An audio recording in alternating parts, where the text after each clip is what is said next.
Dilanjut sampai jam pinten? Dilanjut pengausan riyen nggih, mangke sholawat terus mahal qiyam. Shallallahu ala Nabi Muhammad. Assalamualaikum warahmatullahi taala wabarakatuh.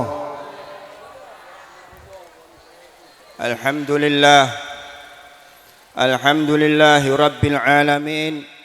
وبه نستعين على أمور الدنيا والدين والصلاة والسلام على أشرف الأنبياء والمرسلين سيدنا مولانا محمد وعلى آله وصحبه ومن تبعهم بإحسان إلى يوم الدين. Amma ba'du, yang terhormat dan yang kami hormati para habaib, Al-Habib Muhsin bin Yahya Al-Jufri, Al-Habib Muhammad Zainal Abidin Al-Jufri, Al-Habib Alwi bin Muhammad As-Saggaf, Al-Habib Idrus bin Muhammad As-Saggaf, Al-Habib Muhammad Al-Jufri, dan juga Al-Habib Abdurrahman ibn Ahmad Al-Hamid beserta para habaib lainnya yang ikut hadir dalam ini majelis. Yang kami hormati para ulama, para kiai yang ikut hadir dalam majelis ini, beliau Bapak Kiai Muhammad Yusuf dan juga para kiai lainnya. Yang kami hormati Bapak Kades nopo Kasun, Bapak Lurah, Bapak Kepala Desa beserta seluruh stafnya, dan seluruh jajaran keamanan baik dari TNI maupun Polri dan teman dan sahabat Banser, juga pada panitia yang menyelenggarakan ini acara, kepada Agus Ustadz Muhammad Ridwan Ashfi dan juga grup Sholawat Fatihah Indonesia dan segenap para hadirin yang hadir di sini, yang mudah-mudahan Allah limpahkan rahmatnya kepada kita semua yang hadir di sini. Amin Allahumma amin. Sebelum Ustadz Muhammad Ridwan tadi memulai maulidnya, beliau membuka maulidnya dengan sedikit nasihat, sedikit semangat, sedikit penyemangat untuk kita. Berkah Kanjeng Nabi, seluruh hajat kita akan dikabulkan oleh Allah, baik hajat dunia maupun akhirat. Begitu kata beliau tadi. Bukan cuma hajat, bahkan berkah Nabi Muhammad, sebab Nabi Muhammad, cintanya Allah Subhanahu wa taala akan kita raih insyaallah. Amin Allahumma amin. Dengan cara apa? Dengan cara mengikuti jejak langkah Nabi Muhammad sebagaimana Allah menfirmankan dalam Al-Qur'an, "Qul in kuntum tuhibbunallah fattabi'uni yuhibbukumullah wa yaghfir lakum dzunubakum." Katakan, hai kekasihku Muhammad, jika kalian semua, termasuk kalian yang hadir di sini semua, mencintai Allah, mengaku mencintai Allah, maka ikutilah aku Muhammad, katanya. Yang disuruh untuk mengatakan ini Nabi Muhammad. Maka ikutilah aku, niscaya kalian semua akan mendapatkan cinta Allah Subhanahu wa taala dan mendapatkan maghfirah dari Allah Subhanahu wa taala. Dalam hal ini alhamdulillah, di negeri kita dalam hal peneladanan, dalam hal ini yakni dalam hal peneladanan mengikuti jejak langkah Nabi Muhammad, sehingga mereka yang mau mengikuti jejak langkah Nabi Muhammad mendapatkan mahabbah dari Allah Subhanahu wa taala. Alhamdulillah, di negeri kita tidak jauh-jauh, di negeri kita sendiri kita mempunyai suri tauladan. Siapa mereka yang telah sukses berhasil mengikuti jejak langkah Nabi Muhammad sehingga mendapatkan mahabbah atau kecintaan dari Allah Subhanahu wa taala? Siapa mereka? Mereka adalah para cucu Nabi Muhammad sallallahu alaihi wasallam yang datang dari Yaman, jauh-jauh datang dari Yaman untuk menyebarkan ajaran agama Islam di tanah air kita Indonesia yang lebih kita kenal dengan para wali songo. Jadi wali songo niku nyebarno ajaran agama Islam. Dalam menyebarkannya itu mengikuti langkah jejak Nabi Muhammad sallallahu alaihi wasallam.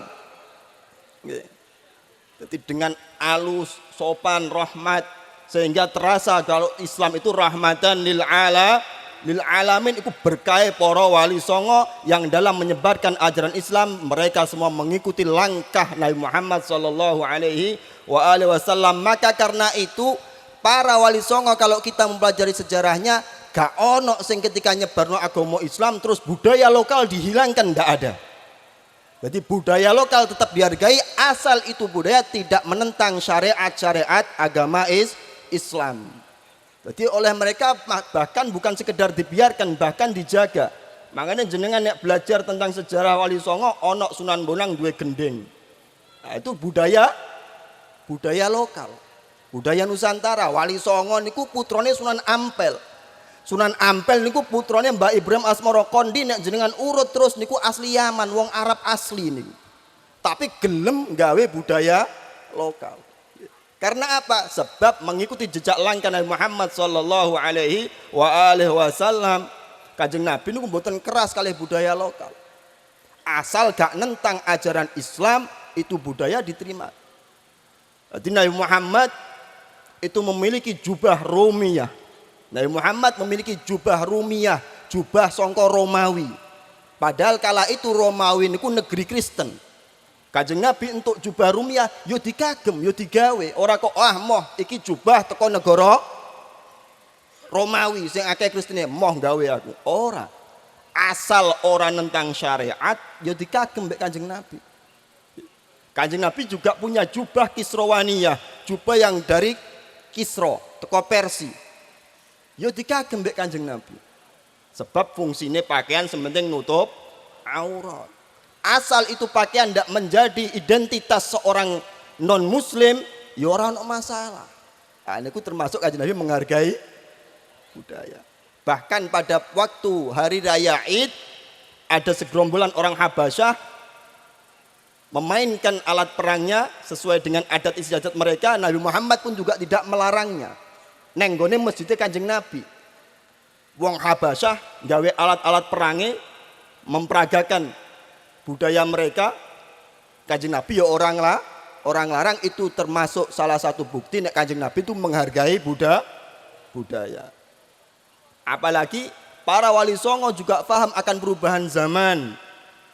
Sebagaimana zaman Sayyidina Abu Bakar As-Siddiq, zamannya Kanjeng Nabi gak ono Madinah itu duwe Baitul Mal, duwe kas negara, enggak ada. Jadi Nabi Muhammad setiap mendapatkan rampasan perang, ini panas Pak. Lampune kepanasan kula. Nabi Muhammad setiap habis mendapatkan rampasan perang, ya wis langsung didomtek. Ora usah disimpen. Zamannya Sayyidina Abu Bakar As-Siddiq disimpen.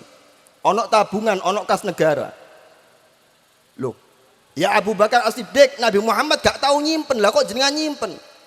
Ora ono sing ngomong ngono, ora ono sing nentang. Wah, bid'ah iki, ora ono, sebab padha ngertine kabeh iki zaman berubah. Asalkan itu yang terjadi tidak bertentangan dengan nilai-nilai syariat Islam, ya ora ono masalah. Bahkan zaman Sayyidina Utsman terjadi penulisan mushaf yang sering kita kenal dengan Rasm Utsmani atau mushaf Utsmani sing sak mangke jenengan maos Quran iku barokah Sayyidina Utsman ibn Affan. Ketika itu ya ora ono sahabat sing bantah, ya Amirul Mukminin, ya Sayyidina Utsman, zaman Nabi Muhammad pembelajaran Al-Qur'an itu langsung dari mulut seorang guru didengarkan oleh telinga seorang murid tanpa tulisan. Kok jenengan damel sing anyar-anyar ngene iki? Ya ora ono sing bantah ngono, soalnya padha ngerti nenek iki zaman berubah. Asalkan hal yang baru yang terjadi itu tidak bertentangan dengan nilai-nilai syariat Islam, maka hal itu pun tidak akan ada masalah. Begitu juga dengan dakwahnya Wali Songo, itu pun seperti itu. Budaya-budaya lokal yang ada di Nusantara ini alhamdulillah dijaga oleh para Wali Songo. Bahkan beliau Sunan Bonang yang asli orang Arab yo duwe gendeng, Sunan Derajat yo duwe, Sunan Giri niku nggih enggak ada. Terus dilanjutkan oleh murid beliau Sunan Kalijogo yang gawe blangkon, ora kudu jubahan, ora kudu serbanan ngoten mboten. Nggih monggo itu termasuk sebuah kearifan para Wali Songo. Karena ketinggian ilmu para Wali Songo dan kearifan mereka semua, akhirnya alhamdulillah Islam sing tersebar ning negeri tercinta kita ini adalah Islam yang bisa kita rasakan rahmatan lil alamin sing sak mangke niki biasa disebut Islam Nusantara. Jadi Islam Nusantara itu maksudnya Islam yang tersebar luas di Nusantara berkah perjuangan dakwah para Wali Songo yang dalam dakwahnya mereka mengikuti ajaran Nabi Muhammad, tidak membumi hanguskan budaya-budaya lokal yang tidak bertentangan dengan nilai-nilai syariat Islam. Jadi podo Akhirnya alhamdulillah Islam di Indonesia juga punya khas. Ora anut-anutan, ora apa? Latah. Islam Indonesia yang duwe khas. Misalnya nek Islam nang ngene Yaman nek waya nikahan a'linun nikah, umumkanlah pernikahan ning Yaman gawe zafin, joget, mlaku. Nek Indonesia termasuk yang gebyar solawat ngundang Gus Ridwan misalnya. Ngumumno nek fulan bin fulan wis nikah ngundang Gus Ridwan gebyar solawat ben tangga-tanggane ngerti nek cah iki wis kawin padha. Nanti ada perintah kulu minat thayyibat, makanlah dari apa-apa yang halal neng gone Timur Tengah misalkan belah wedhus neng kene ya belah wedhus, belah ya padha maca bismillah ya padha neng kono bismillah neng kene bismillah beda masakane tok. Wis cuma ngono ku tok sing beda. Jadi alhamdulillah karena berkah kearifan para wali songo akhirnya Islam di Nusantara ini memiliki ciri khas. Gak melok-melok podo-podo, akhirnya iso ngerti oh iki Islam Indonesia. Islam sing ana ning Indonesia, Islam Nusantara. Nek gelem mlajari ngeten niki akhirnya iso ngerti ternyata Islam itu betul-betul rahmatan lil alamin, ikhtilaful ummah rahmah. Perbedaan di tengah-tengah umat, perbedaan di tengah-tengah para umat yang memiliki keilmuan para ulama, perbedaan para ulama itu merupakan rahmat untuk seluruh alam semesta. Niki dakwah para wali songo tadi, metode dakwah, cara dakwah para wali songo tadi diwariskan oleh mereka semua, oleh para wali songo kepada murid-murid mereka. Terus menerus dari generasi ke generasi ini dikawal metode dakwah semacam ini yang ada di Nusantara, yang ada di Indonesia, dikawal model dakwah kayak ini, dikawal terus sampai termasuk yang ikut mengawal dakwah yang semacam ini adalah para pendahulu kita, para ulama yang merupakan juga pejuang dan pahlawan kemerdekaan Republik Indonesia tercinta ini. Termasuk Mbah Hasyim Asy'ari munggah mendur maneh, termasuk Sunan Diponegoro, onok maneh Imam Bonjol. Mereka itu bukan hanya ulama, melainkan juga para pejuang yang memperjuangkan kemerdekaan tanah Republik kita ini. Jadi itu dikawal terus. Sampai akhirnya pembentukan negara Indonesia menjadi NKRI, Negara Kesatuan Republik Indonesia, itu pun yang ikut mendirikan ini bangsa juga ada orang-orang alim. Gak sekedar cuma wong bangsawan tok, wong sing nasionalis tok, tapi juga ada orang-orang yang religi. Kalau kita mengandekan ini negara dilandaskan dengan hal yang tidak sesuai dengan Al-Quran dan Sunnah, niscaya para ulama pada zaman itu pasti pun juga akan menentang. Bukti ini gak ono. Mbah Hasyim Asy'ari bahkan ketika tahun 1945 10 November malah memberikan fatwa setelah kemerdekaan Indonesia 17 Agustus 1945, terus 10 November selang pirang wulan itu. Oktober, Agustus, September, Oktober, November rong ulan setengah kurang lebih, bahkan Mbah Hasyim Asy'ari memberikan fatwa wajib hukumnya mempertahankan kemerdekaan bangsa Indonesia. Nah, niki terus akhir-akhir niki ada sebagian orang sing mengatakan Islam ning gone Indonesia itu kurang bener, negara Indonesia itu kurang tepat. Lho iki apa nggih? Aneh maneh kok isih ana sing gelem melok. Wis karuan mereka itu ndak ikut punya peran, ndak ikut punya andil dalam mengislamkan ini Nusantara, ndak punya andil dalam memerdekakan ini negara, kok kaping rusak-rusak. Lho aneh maneh kok ana sing gelem ngeloki. Dari anak bangsa kita ya ana sing gelem, oh iya bener ajarane wong iki. Nah niku aneh niku. Sebabnya napa kok saged ngoten? Sebab dari anak bangsa kita sudah mulai acuh tak acuh dengan ini, dengan sejarah bangsa kita sendiri. Anak bangsa kita mulai acuh tak acuh dengan keislaman yang ada di dalam bangsa Indonesia ini sendiri.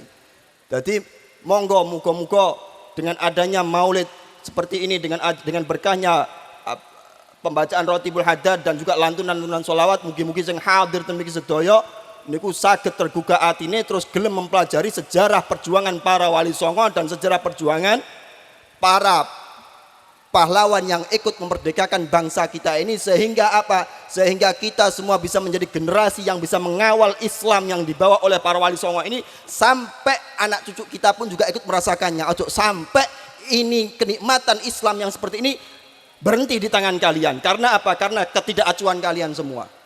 Bisa terjadi itu, bisa. Kalau kita semua tidak memperhatikan keislaman kita masing-masing, na'udzubillah min dzalik, nanti anak cucu kita tidak ikut merasakan keislaman yang indah seperti ini. Na'udzubillah min dzalik, nanti bangsa kita juga akan mudah dipecah belah sebab apa? Anak bangsanya sudah acuh tak acuh dengan sejarah bangsanya sendiri. Jadi monggo sareng-sareng digalakkan mempelajari sejarah perjuangan para wali songo dan juga sejarah perjuangan para pahlawan bangsa ini, sehingga apa? Sehingga kita sadar betul bahwasanya kemerdekaan dan kesatuan sebuah bangsa adalah hal yang berharga yang tidak boleh untuk dipecah belah. Akhirnya sadar pas zaman penjajahan, apa sembayang kangelan, apa kumpul-kumpul ngaji kangelan, apa metu kangelan. Wes untuk nikmati merdeka ngene, lho kok gak gelem mempertahankan, iku goblok apa pinter ngono ku. Niku mesti goblok. Makanya monggo sareng-sareng napa himmah atau semangat kalian semua para generasi muda dalam menuntut ilmu untuk menjaga keislaman yang ada di Nusantara ini dan juga untuk mengawal kemerdekaan, nikmat kemerdekaan dan kesatuan Republik Indonesia ini supaya bisa tumbuh dalam benak kalian semua, sehingga nanti kelak anak cucu kalian pun juga bisa merasakan nikmat seperti kalian, bisa merasakan nikmatnya Islam yang indah di Nusantara kita ini dan merasakan nikmatnya kemerdekaan dan kesatuan bangsa Indonesia ini. Amin Allahumma amin. Niki sampun dalu ini wonten Habib Muhsin nggih pun sepuh niki kula mun saged tangu-tangu. Mugi-mugi wonten manfaate. Wal afu minkum. Wassalamualaikum warahmatullahi taala wabarakatuh.